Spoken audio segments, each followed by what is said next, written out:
Prime Minister Narendra Modi is all set to meet Vladimir Putin shortly after he's arrived in Kazan in Russia for the BRICS Summit. The meeting comes as India and Canada have now reduced their diplomatic ties to the worst ever in recent history, having recalled the High Commissioners. The meeting is set to focus on peace talks in Ukraine, economic ties between the two nations of India and Russia, and of course several other matters. But like I said, the BRICS meeting is taking place at a time when India and Canada are facing off as far as diplomatic ties are concerned, and at the same time Russia continues its war with Ukraine. With me on the broadcast, I'm being joined by Berzin Vagme, Center for Iranian Studies, Pathakrit Payne, International Affairs expert, and Major General Sudhakarji also with us on the broadcast. Let me begin this conversation with Major General Sudhakarji. Major General Sudhakarji, if you can take our viewers through your perspective on the geopolitical scenario amidst which this BRICS meeting is taking place. Devika, good afternoon. Thank you for getting me to your show. Quick response to your question, as per my perspective, is that the geopolitics of the global order today is in total disarray, having shown prominent signatures of gravitating from geopolitics to geoeconomics. I personally feel that the center of gravity of the geopolitics is actually shifting to the east. You talk about the Central Europe or the Middle East or what's happening in Indochina, willy-nilly, the focus seems to be shifting here. And more indicative of the fact is that there are 34 countries in the waiting to join BRICS. And this is an organization which, perhaps to start with, had taken birth with an aim to be anti-Western. Our Prime Minister has made a very noble statement. Neither it is anti, rather it is a non-Western organization. That's the beauty of the expression that he has made. Now, having said that, there are a couple of issues which the BRICS would be addressing for a change. Because today, neither the unipolarity nor the bipolarity nor the multipolarity is actually meeting the expectations of the rules-based international order. I personally feel there is a huge orientation change which is expected by BRICS taking up issues de novo, giving a kind of a change, looking at the common challenges in the world order. Mainly it is actually touching upon issues like climate change. I would actually urge if they can also consider the counter-terrorism or the terrorism facet. It's being called as a freedom fighter to some countries and a terrorist to another country. The worst affected country in the world today is India, and nobody seems to be aligned to or oriented to our thought process or understanding. So let not the world order be looking for... В Москву и плодотворные переговоры с вами. Мы регулярно обмениваемся информацией по телефону.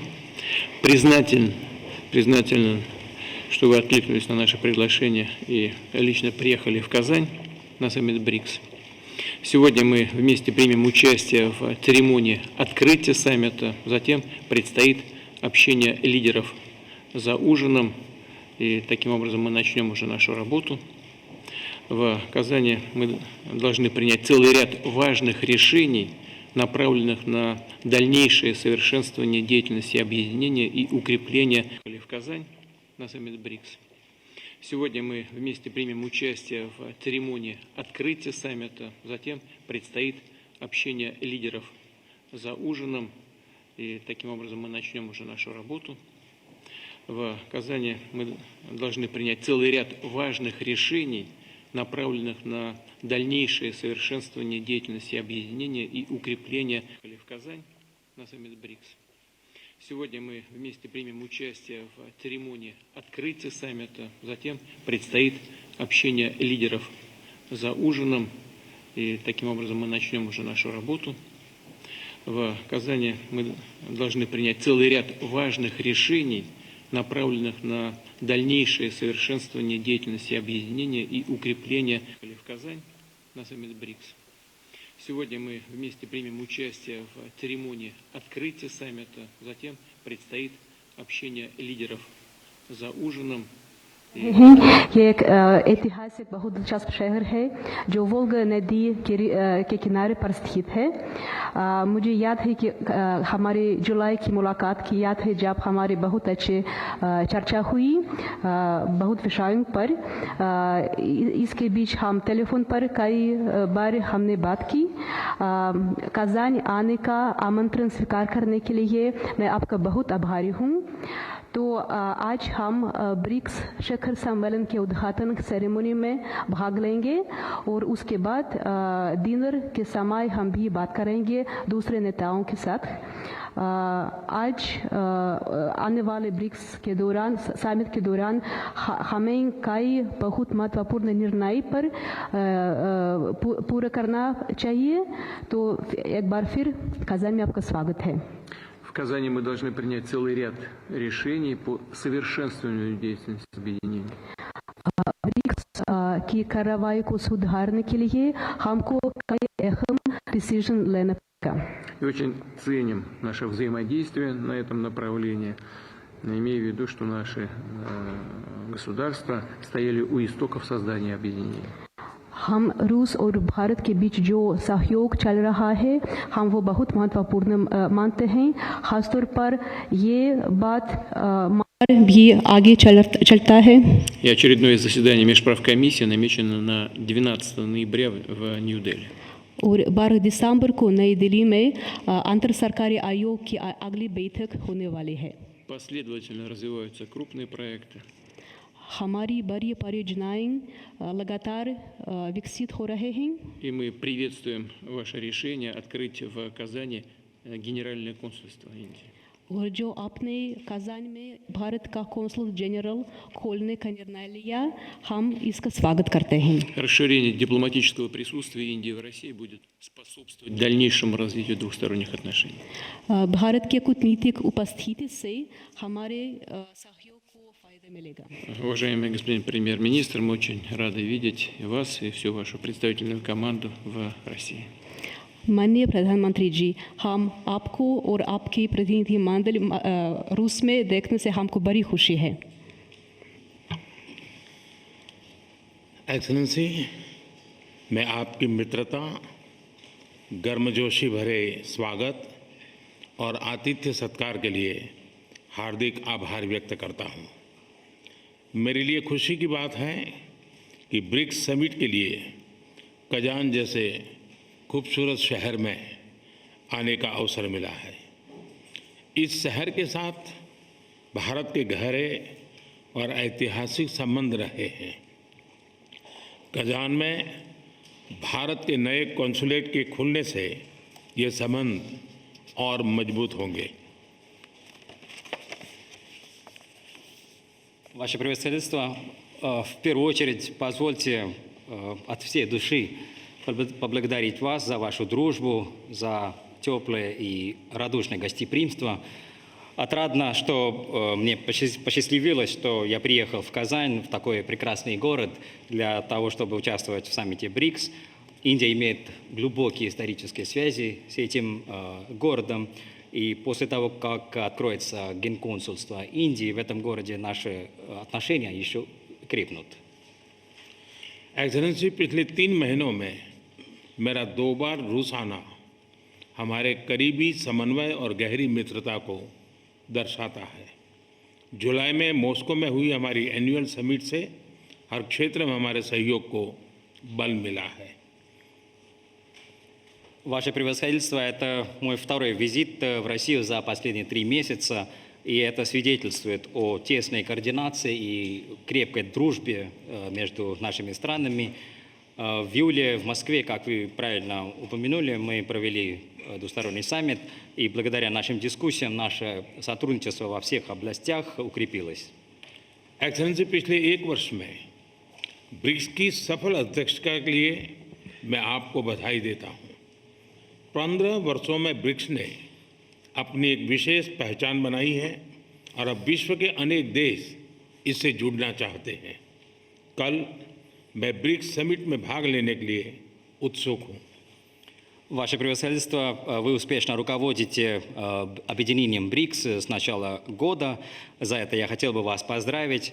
За последние 15 лет своего существования наше объединение БРИКС создало для себя особую личность, и сегодня многие страны мира хотят присоединиться к нашему объединению. Я с нетерпением жду наших дискуссий в рамках БРИКС завтра. Excellency, रूस और Ukraine के बीच चल रहे संघर्ष के विषय पर हम लगातार संपर्क में रहे हैं। जैसा मैंने पहले भी कहा है, हमारा मानना है कि समस्याओं का समाधान शांतिपूर्ण तरीके से ही होना चाहिए। शांति और स्थिरता की जल्द से जल्द बहाली का हम पूरी तरह समर्थन करते हैं। हमारे सभी प्रयास मानवता को प्रमुखता देते हैं। आने वाले समय में भी भारत हर संभव सहयोग देने के लिए तैयार है। एक्सेलेंसी, आज इन सभी विषयों पर विचार साझा करने का एक और महत्वपूर्ण अवसर है। एक बार फिर बहुत बहुत धन्यवाद। Ваше превосходительство, по поводу продолжающегося конфликта между Россией и Украиной мы регулярно находимся в контакте. Как я сказал и раньше, мы считаем, что проблемы должны решаться мирными способами, и мы полностью поддерживаем скорейшее установление мира и стабильности. Во всех наших усилиях мы даем приоритетное значение человечеству, и мы готовы оказать любое возможное содействие и в будущем. Ваше превосходительство, сегодня у нас будет возможность поговорить по всем этим вопросам. Еще раз хотел бы вас поблагодарить. Спасибо.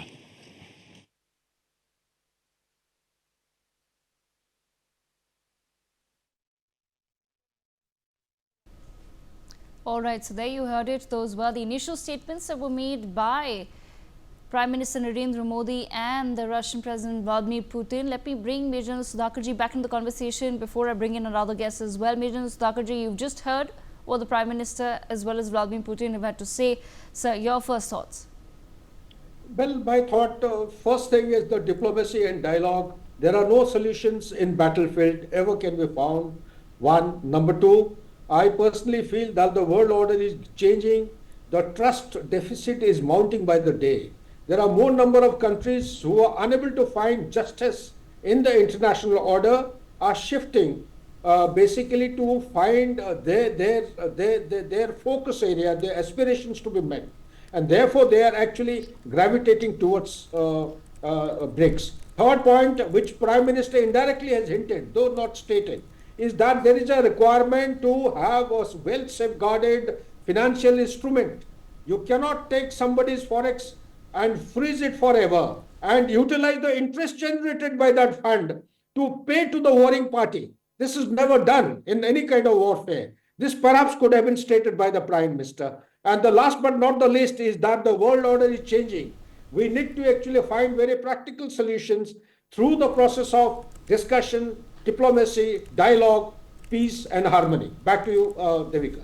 All right, let me bring in Berzin Wagmer into the conversation as well. Berzin Wagmer, I want to understand from your perspective, what really needs to be the biggest focus point or the biggest takeaway as far as this particular BRICS summit is concerned? A lot of focus in the recent past has also been after the entry of several new members into BRICS. The focus has been on the idea of a BRICS-led payment system to rival the current SWIFT international payment system. What are your thoughts? Well, BRICS, like SCO, remains a talking shop for all purposes and intents. This one, a Russian-led initiative compared to the Chinese one that we just saw a week or two ago. And speaking of de-dollarization, which seems to be the mantra among Global South intellectuals and others, I'll come to that in a moment, Devika. But first things first, since June 2009 and BRICS' inception, what does this organization have to show for itself? Not even a formal secretariat has been convened in the last 15 years, much less a trade mechanism or deal in place with the original members, never mind the expanding ones. And that brings me to this question of de-dollarization, which everyone seems to be talking about feverishly. That is not happening, despite the new development bank set up as a so-called BRICS bank in Shanghai. Still, for all purposes and intents, and this is going to continue, is that 58% of global central bank reserves are in dollars, 88% of all transactions, derivative transactions, are conducted in dollars, and $7 trillion per day are transacted globally in terms of global trade. And that as per 72% of what constitutes global trade. To say nothing of the fact that the dollar will still remain the go-to currency for denomination assets such as treasuries, because they are easy to buy and sell. There is no question of government confiscation and inflation issues. So these points have to be put into context when we talk about having an alternate currency. And that brings me to my point. I cannot for the life of me see India wanting to have a Chinese yuan-based world order in times to come. And even putting aside India's resistance of the yuan, and Russia and China, of course, have been trading for oil in yuan, and other few countries, the Chinese yuan but accounts for less than 2% of global trade as we speak, even if China is one of the world's largest economies. That has to be put into perspective, along with the fact that China itself, Beijing itself, and the Communist Party is not enthusiastic about floating the yuan anytime soon, least of all because it would lose control over offshore yuan trading, and the CCP is not enthused about that prospect as such. Then what about the BRICS and its internal contradictions and antagonisms? India and China in the same forum, just like the SCO, and they are still at cross purposes with things quite bleak since 2020 and the Doklam crisis, which has barely been patched over. Bringing in Iran as a member, all very well, and Iran can gloat about it, which indeed they will, but it still remains an international pariah given how it's conducted itself in the Near East and in the Ukraine war. And BRICS members themselves would be wary of furthering trade with Iran due to the clear and present threat of secondary sanctions, which are still in effect, not to mention direct implications for trading with Iran. Then what about Brazil itself, one of the founder members? President Lula was never enthusiastic in the first place for expanding this club. As a historian, I need to point that out. He only did so under Chinese pressure. And that was because the Chinese tacitly and behind the scenes promised him that Brazil would get a UN Security Council seat and they would talk about it. Argentina refused to join it, so has Algeria. And Argentina refused, for example, despite Lula putting in a second South American member, because Argentina would not wish to be in the same room with a country that has murdered Argentinian citizens, namely the 1994 bombing and killing of Argentinian Jews by Iran.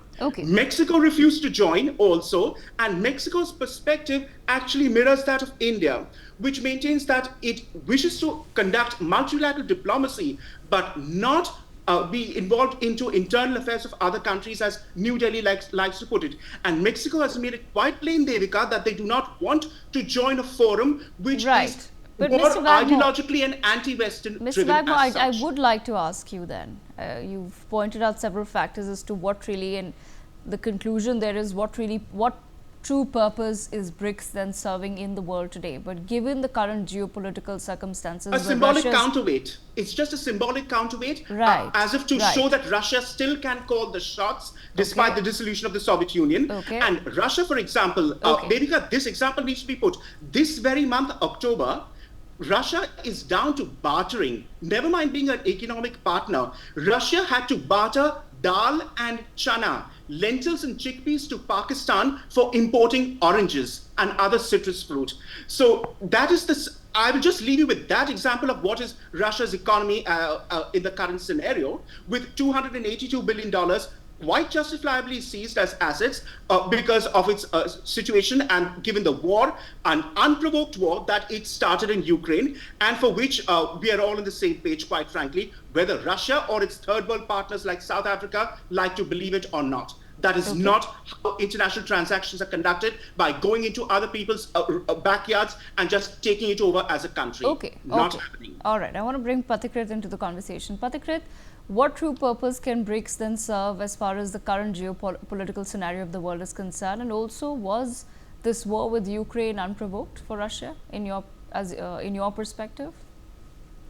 Well, I don't think America would have sat quietly if Russia had set up missile bases in Canada. They would have done exactly what the Russians are doing in Ukraine right now.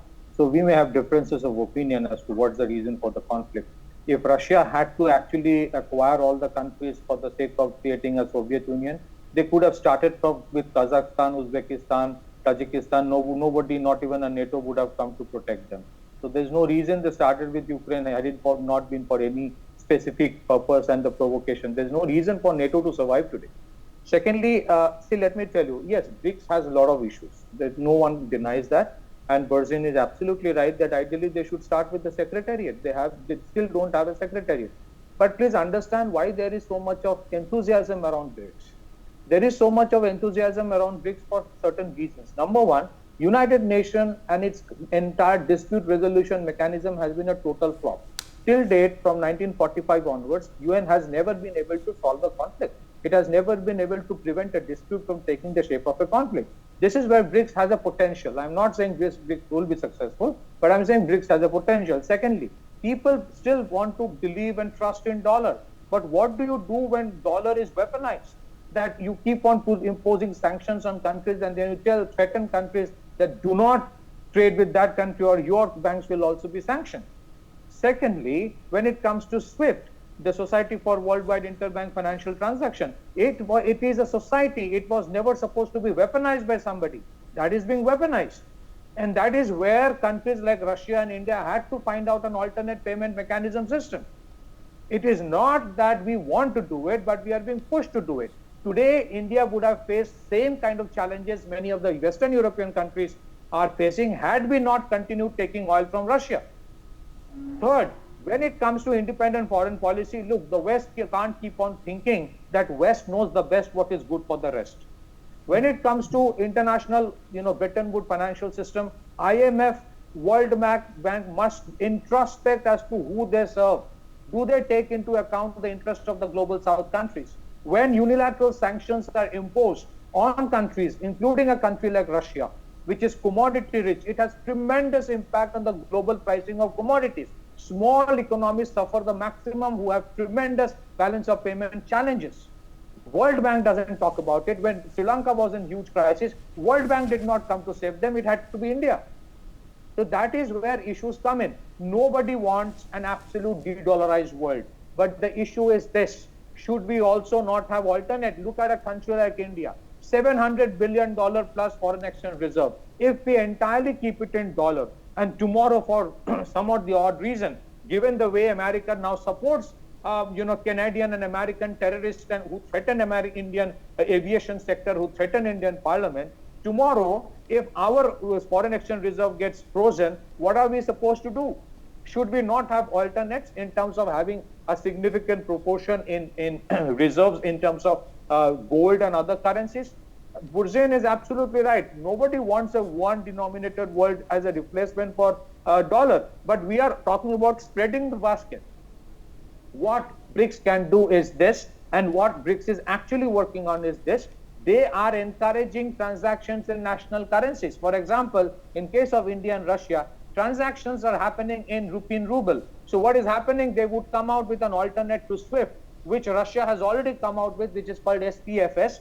China has its own called KIPS. India's UPI and India's Vostro account is also working on that. You might see more transactions happening which is decoupled from dollar. It does not mean we hate dollar. It only means dollar cannot be weaponized if dollar has to be kept as a reserve currency and as a trading currency.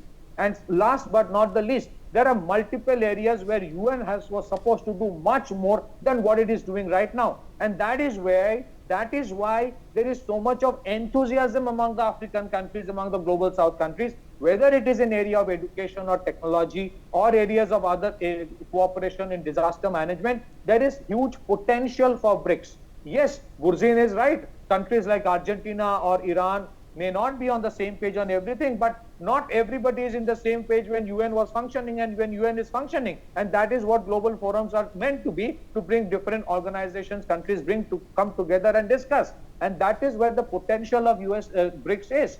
BRICS has to institutionalize it. BRICS has not yet done that for various reasons. One of the prime reason was the challenges and the face-offs India had with China. But I think the world order, and including Burzin, must admire and appreciate the resilience and the patience shown by both India and China in order to ensure that the disputes do not take the shape of a larger conflict, and our border challenges have to a great extent been solved. It's not absolutely hunky-dory. There are tensions, but at least to a certain extent there is de-escalation, if not demobilization. So I'm only saying this: BRICS countries have shown far more patience and resilience in dealing with issues. Look, Russia today is a far more de-dollarized economy than many of the other countries. You impose sanctions on Russia, you did everything you could do on Russia, and then you were buying the same oil from Russia from a third party like India.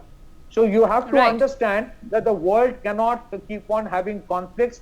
Prime Minister Modi keeps on talking about that this is not an era of war. If that message was for Russia, then it is equally for the Western countries. We all know what was done in Iraq or Libya. We all know what was done in Afghanistan or Vietnam. So course correction is required from everybody. West cannot think, as Jaishankar ji has mentioned, Europe must come out of the mindset that Europe's problems are the world's problems. But the world's problems are not Europe's problem. I would rather say West must stop thinking that West knows the best what is good for the rest. Today there is a voice coming up. It's up to the West to decide whether they want course correction, whether they want friction with BRICS, or to work together with BRICS. Nobody wants friction, but there's more opportunity for UN and BRICS to work together and West to work together. Back to you. All right. Burzin Bagma, how do you respond to that? I take into consideration what Pratikit has said about these aspects, that there is growing dissatisfaction and disillusionment among members of the Global South, and that they want to find an alternate route. And this does feed into the sense of frustration among Global South members who want a counterweight and talk about against unipolarity. Well, that's all very well, but then the question is this also: what is going to happen in BRICS or in the SCO?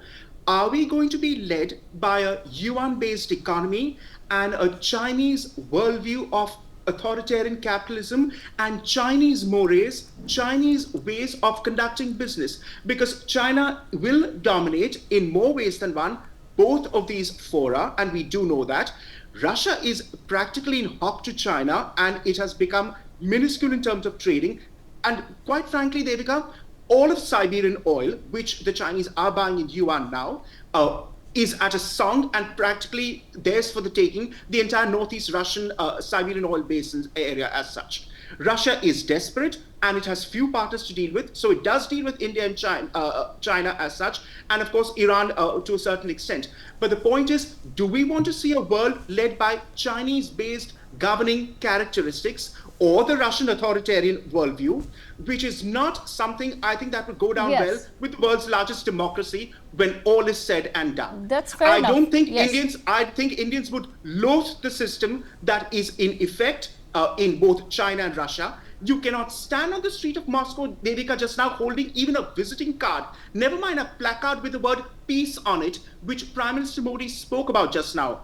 Mir in Russian, Shanti in Hindi, because you would immediately be arrested by a constable because it is calling for peace in Ukraine. And so many Russian dissidents and human rights campaigners are in jail, not for fighting on the streets or agitating, but merely as passive resistance, holding up a placard call for peace. So that is where Russia has gone to as an autocracy, to rack and ruin. And quite frankly, this is not the Russian people's war. This is Putin's megalomania and his personal score settling with Zelensky. If that were the case, then you have to explain the Russian brain drain. 35,000 in Argentina, 30,000 in Turkey, in Israel and elsewhere. Russia's best and brightest, Devika, the chartered accountants, IT technicians, teachers, physicists, etc., have all left. To be fair, India's best and brightest also leave for other parts of the world. Yes, but they're not leaving because of an authoritarian regime or because the government is holding a gun to its neck. Because of an authoritarian regime. You're absolutely right. But I want to bring in... There is a distinction between a world's largest democracy and a police state. I think that needs to be put into perspective. And that's why Russia is Are you suggesting, Mr. Wagmore, that India then somewhere needs to cut down its relations with Russia? I'm trying to understand what the suggestion is here. You're right in your opinion of what the Russian state may be today. But for you're right. For us to speak about the internal matters of Russia, is that supposed to guide our relations with them? Less than 50% of Russian arsenal and equipment now comes from Moscow, which was a traditional partner. And the Major will be better placed to comment on that. India still needs Russia for mid-life maintenance of its arsenal and fleet. So it's not going to go away soon. I fully understand that. But India has made headway of weaning itself away from Moscow by going to suppliers of, namely France, Israel and the US in large measure. Have we though? I don't think it simply boils down to just defense supplies at the end of the day, right? The facts... Major, yes, I want to bring in. Okay, I have a last couple of. It's less than 50% according to the latest. Okay, I have a last couple of minutes Stockholm left. Institute. I have a last couple of minutes left. Major Sudhakar ji, keeping defense as an important aspect as far as our imports and exports are concerned, but beyond that, has India really managed to wean off away from Moscow and towards the US? And are we today in a situation where we have to be in two minds about whether the US also has the best intentions towards us? Is that something to be kept in mind going forward? I am sure there's a lot to learn from history here. No, Devika, very excellent, relevant question you have asked. Let me give my opinion as a military man. Look, how do I put it? Firstly, compliments to the previous speaker version, which really articulated fantastic and given out the facts and figures. The issue is not that. The issue is that we are in 21st century. This is my perspective. Try and just hear me out. This is 21st century. The threat which was prevalent in 20th century is not the same threat which is prevalent in 21st century. It may be axiomatic to state the fact that we are in Cold War 2.0, and much against the expectations of a rules-based or some kind of a liberal rules-based international order, we are witness to issues otherwise. The third point I want to underscore here, that how many of us know that Russia has been shouting at the top of its voice from the rooftop that we are not doing de-dollarization. They have been barred, the dollar has been banned. They have been forced to take recourse to what they are doing today. 95% of the transactions in Russia are being done in currencies other than dollar. Today, almost 1/5, if I respect my memory, today the trading percentage, the international reserve has gradually shifted to 1/5 of the trading components is actually being done in yuan, is being done in dirham, is being done in real, and also to some extent in ruble. So this is the criticality. All I would say to answer your question, that there are no second thoughts. Russia has stood by India in the most critical juncture of its existential threat.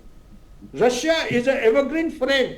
Let have no doubt about it that we are going to continue. And let's come to the brass tacks, the facts and figures.